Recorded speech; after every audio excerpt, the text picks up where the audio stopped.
Sydney, Australia, July 1992.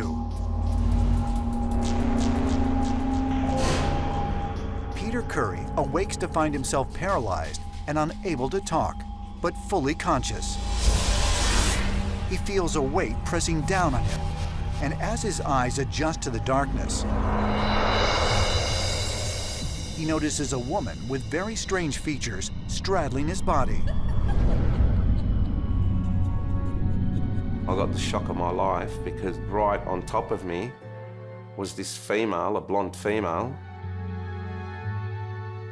She was just milky white in colour. Her eyes were probably 2-3 times bigger than her human eyes. She had protruding cheekbones and a narrow face that narrowed down to a pointy chin. And on the side of the bed, on the corner of the bed, there was another female, an Asian-looking female.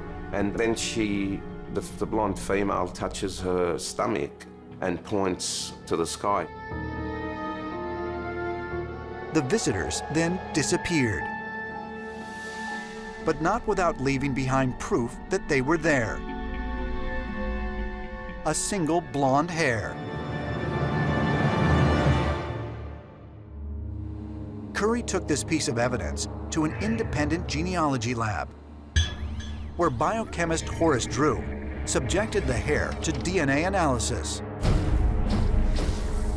The results were not what he expected. It was very unusual because most people's hair is yellow or brown or black, and this was optically clear like nylon fishing line.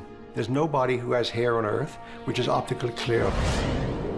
Normally, a human hair only has one kind of DNA type.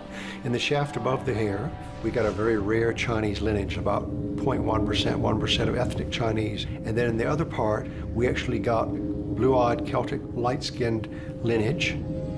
This shows authentically unusual DNA, which is fairly rare, which Peter couldn't just have picked up in his bedroom or off the street.